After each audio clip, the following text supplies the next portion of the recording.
Cancer horoscope for January 2020. Happy New Year, dear friends, and welcome to the first monthly prediction for 2020. We are beginning with such dramatic, life-changing events like the conjunction between Saturn and Pluto in Capricorn, but also the lunar eclipse, which we have in Cancer and Capricorn as well. So obviously it's amazingly important and it can really change your life. When you have an eclipse in your own sign in Cancer, it can affect your whole life. There is also a conjunction between the Sun and Saturn and Pluto, which will trigger again the Capricorn 7th house area for you, and the new moon in Aquarius. These are just some of the events, the most important ones, but there will be some others, and we're gonna talk about each of them so that you will be prepared and have the most amazing start of 2020. I also have prepared for you two special gifts for the new year. The first one is the January 2020 calendar, which you can download for free. It includes the Google integration and the PDF version, which will allow you to see day by day everything basically. Just check the links below, you'll see it for yourself. The other surprise I have for you is the Eclipses Journey program, which I have created, and you can join us for free for the first 3 days. Just check the links below. This is a transformational program which is gonna reprogram your subconscious mind so that you have the most amazing 2020. And with that being said, let's start with the first aspect for 2020. On the 2nd of January, there is a conjunction between Mercury and Jupiter in your 7th house. What an interesting position, which triggers the area of relationships, communication, and let me tell you, my friends, that your 7th house will be shaped from different astrology events during the whole January. So prepare for drastic changes in the area of relationships. Mercury and Jupiter is a nice aspect that can allow you to have some successful communication with other people. This might be related to business communication, successful negotiations, creating new type of contacts with people, doing business together, planning something with other people. And of course, when it comes to relationships, the romantic side of things, this could be related to meeting a new partner or being attracted and asked on a date. And this can really help you to feel happier and more inspired. So make sure to contact with other people. Just be open. Don't close yourself. The only thing you have to do is just to allow the energy to come next to you. This is an amazing opportunity for new relationships and contacts. On the 7th of January, there is also a very nice aspect between the Sun in your 7th house and Neptune in your 9th house. Amazing opportunity for successful communication with foreigners. It could be related to business, potentially business with foreigners, planning something, feeling inspired, doing something with the support of your partner, and planning something together, like a mutual goal that you might have for the future. You may feel incredibly inspired to learn something, to share it with other people. It could be an audience. 7th house is also related to the audience that you have. And there might be lots of dynamic there. And the most important is to use your inspiration and creativity. On the following day, the 8th of January, the same two houses are triggered, but this time Mercury is in 7th house, having the sextile with Neptune in 9th. Very inspirational. Great time to listen to your inner guidance. and to allow yourself to dream, to visualize, to imagine what you want in the future, how you want your life to be, how you want your relationships to be. And why not also receive some guidance from other people, interesting, important advices as well. On the 10th of January, we have one of the most important events during the whole 2020. The first one is the lunar eclipse, which is in Cancer and Capricorn. Of course, it's crucially important for you guys because Cancer is your first house, it's your own sign, which means personal changes, personal transformations. The North Node is together with the Moon, which allows you to grow, to expand, to succeed in something. Something you do personally, something that you may change. And this can literally mean personal change and transformation. Letting go of something you no longer need. And this can have an impact in your life for months, in some cases, even years ahead. So change the things that you don't like in your life, in yourself, in your behavior, and everything. At the same time, the sun is in 7th house, so there needs to be a balance between your own desires and your partner or other people. And you have to really find the sweet spot when everyone is happy, when there is a balance and you feel aligned with your own desires and how you want your life to look like.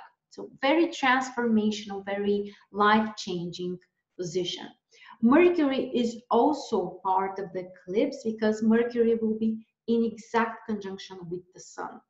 This means that you might think a lot, you can bring a lot of new ideas, and the mind sometimes can be overactive. But all of that can trigger or can create some new contacts, important relationship connections with other people as well. And on top of all of this, we have Uranus turning direct, which means that Uranus will be stationary together with this eclipse that we have. And this can bring surprises, unexpected things, something that you haven't planned. There is an element of unpredictability, and this triggers 11th house. It could be related to your community or people you connect with, but also your ideas, your vision for the future. Something may click, something may change, something may suddenly be transformed. There might be surprises also coming from other people as well. And the 12th of January is actually the next key day, not just for January, but for the whole 2020. Saturn and Pluto joining together in your 7th house. And Mercury is there as well. Of course, Saturn and Pluto is the really important deal, an aspect which we have had for the last time during 1982, 83. And obviously, it's so much long ago. Very rare, very transformational aspect that requires things to be restructured, things to be changed drastically, reorganized, and all of that affecting the area of relationships, partnerships, and your audience, if you have clients, your clients as well. Maybe you need to change the rules, maybe you need to change your expectations, or you need to look at things from a different perspective. If there is something which is no longer necessary in your life, like a dead-end relationship, you have to let it go. You have to allow it to die so that something new might be recreated after that. Very transformative, very life-changing. It could bring potentially some kind of power struggles as well, some kind of confrontations, who has more control, you or your partner, or in business as well. but this is an aspect that can also bring more responsibility and more power. So obviously it really looks like, it really depends on how you use it, but it can bring more power in your hands. And with Mercury there, you really have the opportunity to bring more awareness, to see what's the main idea, what kind of decisions you need to take, what needs to be transformed, and to put it as an intention to be really part of the process as well. So the basic idea, transformation, drastic life-changing transformations in relationships. On the 13th of January, again, your 7th house is triggered, and again, Saturn and Pluto, but this time they have an exact conjunction with the Sun. Basically, we have the same topics activated. It's about having the discipline, being more responsible, using the power in the right way. It can help you to feel empowered, to feel strong, to take some drastic decisions, change something in terms of your relationships or how you connect to other people. So it's no joke. It can be very, very productive period, but also not necessarily an easy one. The other astrology event we have is Venus, which moves to your 9th house. Venus in Pisces, which is a strong exalted position for Venus that can bring more romance, more harmony, and more joy in our life. In your case, by triggering 9th house, Venus may allow you to enjoy some future planning or traveling somewhere or communicating with foreigners or people abroad, and of course enjoy learning new things as well. Then on the 15th of January, Venus in your 9th house is having a positive aspect with Uranus in 11th house. That's a very romantic combination that can bring positive surprises, exciting emotional experiences, ideas related to the future, about maybe where you can travel, what can bring you joy, how you can feel more inspired as well. Friends may help you to feel better. You may plan something together with them or spend more time doing something that you really love. And on the 16th of January, Mercury moves to your 8th house. Mercury in 8th house allows you to plan something related to finances or investments, but also to deepen your way of thinking, to look at things from a more serious perspective. It's not always easy. Sometimes it could be too serious attitude or even a little bit black and white attitude. But this may also be very productive for spiritual practices, for researching something, exploring something new. And as we said, all kinds of financial planning is usually very productive. On the 18th of January, however, there is a challenging aspect that includes Mercury in your 8th house and Uranus in your 11th house. This aspect can make you more impatient, can increase the sensitivity of the nervous system, but also can bring some new ideas, sudden decisions related to finances or other people, friends, future goals as well. However, I recommend you to be extra careful, not to be too impulsive, to allow yourself to think the things through, not to rush taking the action. It could be very inspiring, but it may also be kind of unpredictable. So make sure that you are checking everything as an information, or the expenses, or the financial stuff. Just check them and see what needs to be changed. The aspect can be very positive for changing something in the area of finances. On the 20th of January, the sun is also moving to your 8th house, and it will stay there, of course, for 1 month. The sun in the 8th house allows you to, again, be more serious, to explore something, to dive deeper, to increase your intuition, but can also increase your sensitivity, can make you a little bit too drastic in your decisions, in your opinions. There might be some transformations, in some cases even potential crisis that you need to handle with. But one of the positive things that you can do in such cases is find time for some energy practices or meditation, yoga. They can help you to channel the energy, because 8th house can bring a very intense energy. If you use it wisely, it can help you to change, transform, and create important things. So, of course, try to do that. After that, on the 23rd of January, the sun in 8th house is having a square with Uranus in your 11th house.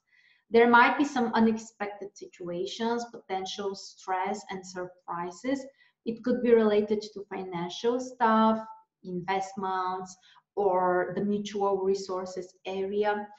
And on the other side, friends, the community may bring surprises, or somebody may respond in a very weird way. You may not be really able to understand it. And there might be kind of a lack of harmony with friends and communicating with others.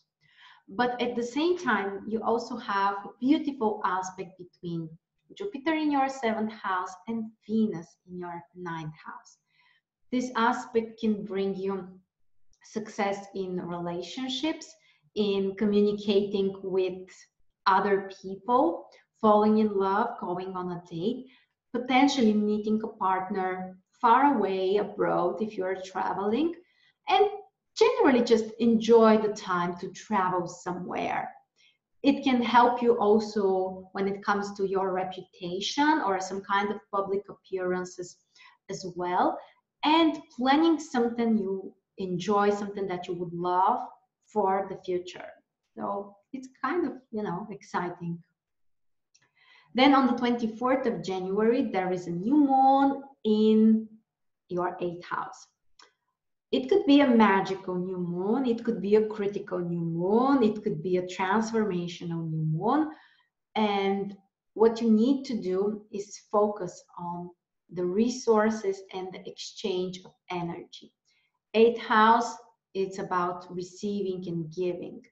And this house affects your income, it affects your own health and your own energy. And think about what you can change or what you want to have in regards to those areas. Maybe it could be a new health practice, a new energy practice that you might use to improve your health, and also the area of resources, especially the mutual resources and finances. After that, on the 25th of January, Mercury in your 8th house is having a positive aspect with Mars in your 6th house. This aspect can make you extra productive when it comes to work, your business, your daily tasks, planning them, but also taking action. Mars can help you to find faster solutions, faster ideas, and again, it's about the action-taking process.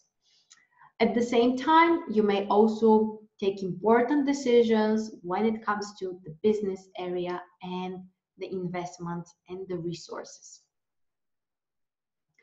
Then on the 26th of January, Venus in your 9th house is having a square with Mars in your 6th house.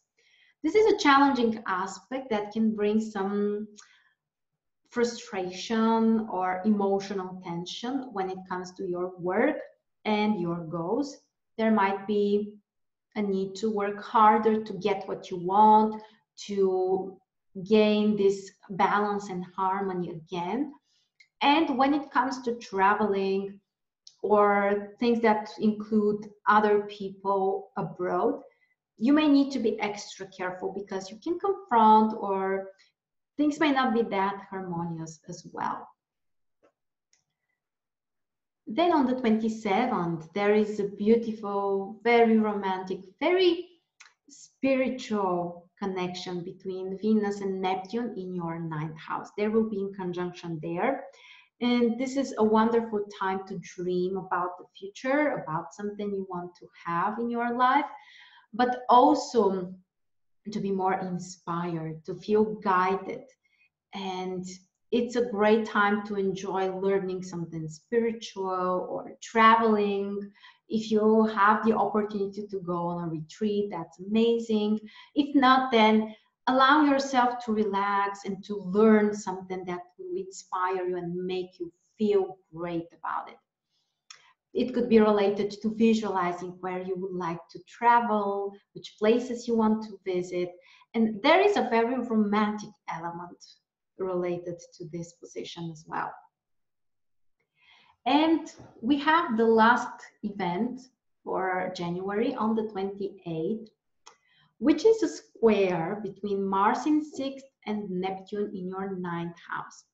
Challenging combination that can bring complications, unclear situations, messy situations, potentially related to your work, to your business, but also the goals that you have for the future or plans for traveling.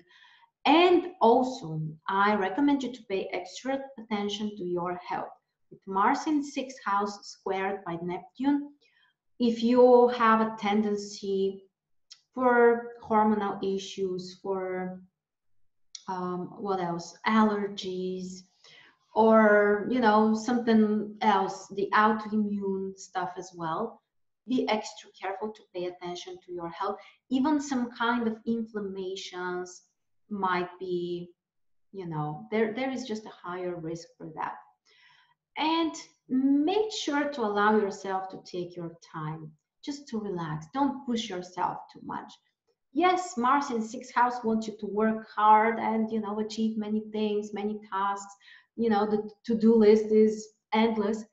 But when Neptune squares it, you can just not do your best and work as hard as you want to. So just let it go, accept the situation, use it for a meditation or to reconnect to yourself, what you want to change.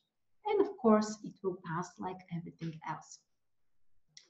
And that, my dear friends, was our forecast for January 2020.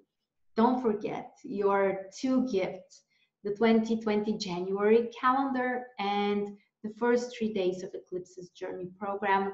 They are all created to prepare you to have the best 2020 possible and to reprogram yourself for success. Check all the links below the video and let us know in the comments what you are most inspired about and how you feel during January. It was a real pleasure for me, and I'll see you very soon.